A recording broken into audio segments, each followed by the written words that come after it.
E aí, galera, mais um episódio da Nerd Responde. E nesse episódio, uma pergunta de Cássio Dias, grande Cássio. E lá vem o Cássio com a seguinte pergunta. Ele estava conversando com um colega de trabalho e aí eles estavam falando sobre oportunidades de melhoria que apareciam no meio do ciclo deles de trabalho. E esse colega diz da dificuldade de trabalhar aquelas coisas que aparecem para melhorias dentro do time. Porque afinal de contas eles não podem parar o que estão fazendo para fazer melhor aquilo que não foi feito melhor. Como se fosse possível só entregar o software e não manter ele e manter a qualidade presente nele. A grande questão aqui é a gente pensar no seguinte: toda vez que aparecer uma oportunidade de melhoria, ela precisa ser registrada.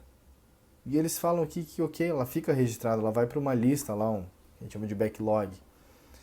E nesse sentido, ok, elas estão lá, mas elas não são priorizadas. E aí como faz? Eu vou dar 3 dicas. 3 dicas. De como fazer isso acontecer. Dica número 1. Todo time tem uma produtividade na semana. E essa produtividade que o time tem, a gente pode estabilizar ela. E trabalhar da seguinte forma. Toda vez que o time chegar naquele número que ele tem que chegar durante a semana, o time vai continuar melhorando, vai dar um jeito de parear, vai dar um jeito de fazer mais do que ele faz. E se ele tiver com um limite muito forte, baixa um pouquinho a capacidade de entrega daquele time. Esse gap que fica, esse espaço que fica aqui para ser trabalhado, essa disponibilidade, o time vai utilizar para trabalhar em cima desses pontos, Cássio. E essa prática a gente chama ela de slack. I'm gonna cut some slack. Vou cortar um tempo ali para fazer alguma coisa. Então, eu pego um tempo da minha interação para trabalhar com isso. E aí, nesse processo, conforme o time aumenta a produtividade, esse extra de produtividade é utilizado para trabalhar nessas questões. Isso vai fazer com que o time continue melhorando, porque eu vou resolvendo débitos técnicos, eu vou resolvendo uma série de questões ali que impedem o time de ser mais produtivo. E isso vai ajudar a equipe a subir esse nível. Então daqui a pouco aquele gap que tinha, eu vou subir aqui e eu vou criar um outro espaço para poder trabalhar essas questões. Então, essa é a primeira dica. Segunda dica é sobre ter alguém fazendo este papel de melhoria dentro da equipe. Se você lembrar de um filme chamado Pulp Fiction, você lembra que quando eles estouram a cabeça de um cara lá, eles chamam um carinha chamado de cleaner. E a primeira vez que eu ouvi falar nesse termo cleaner foi através do meu grande amigo Klaus Westerfeld, que ele traz esse termo no meio de uma palestra dele.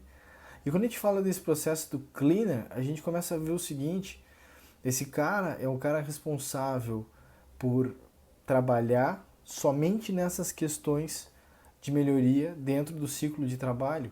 É como se eu pudesse deslocar uma pessoa do time só para garantir que ela vai fazer o trabalho, aquele trabalho que não foi feito.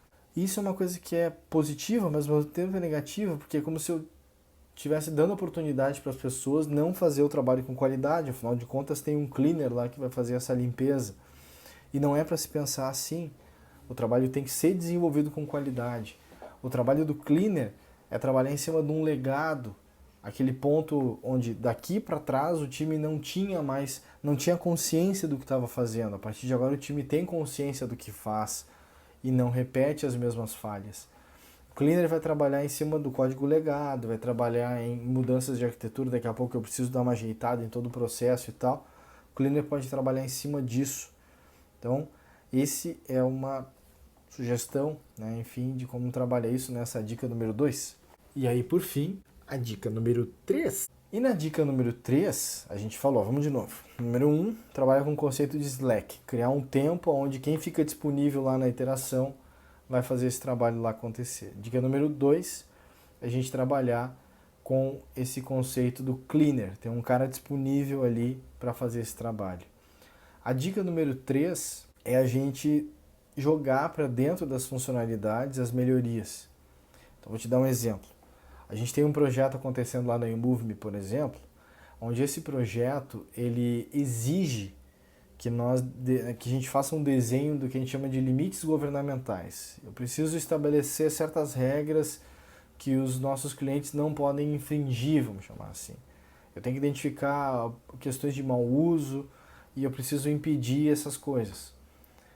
Essas questões que a gente está conversando sobre os limites governamentais, né, o ponto aqui é dizer que dentro desse aspecto tem uma série de questões que eu preciso melhorar no produto para poder fazer esse projeto acontecer. E aí o que aconteceu?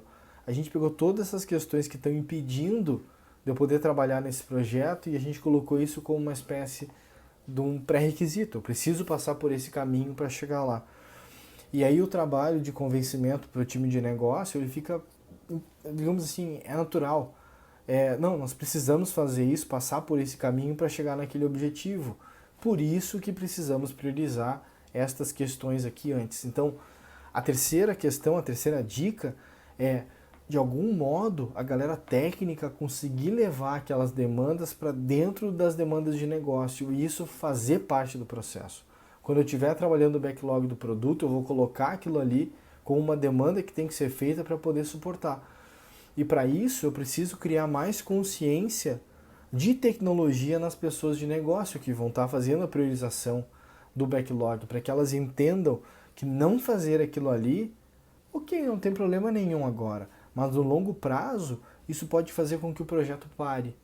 E é aí que eu vejo a grande dica para se trabalhar. Então, termino aqui esse Daniel Te Responde com essas 3 dicas. E sobre a retrospectiva, a gente pode falar depois mais específico sobre isso. Se quiser, manda aí uma mensagem, a gente marca um pequeno Skype aí para falar sobre a retrospectiva. Também vou deixar no link aqui desse vídeo um post meu falando sobre retrospectiva, tem um videozinho também. Mas a questão de melhorar continuamente é lembrar que não é opcional. Qualidade não é opcional. Tem que estar presente sempre. E não buscar a melhoria contínua, automaticamente eu estou trabalhando a pioria contínua, como se eu estivesse constantemente piorando o meu processo de trabalho, de produto e tudo que está em volta. Então eu preciso ter esse momento de parada, de reflexão, para poder sair do piloto automático do dia a dia e poder tomar melhores decisões como equipe. Beleza? Obrigado de novo. Esse mais um Daniel Te Responde. Manda aí a tua dúvida, a tua pergunta e eu gravo um vídeo aqui para a gente falar mais sobre o assunto. Beleza? Valeu, até a próxima.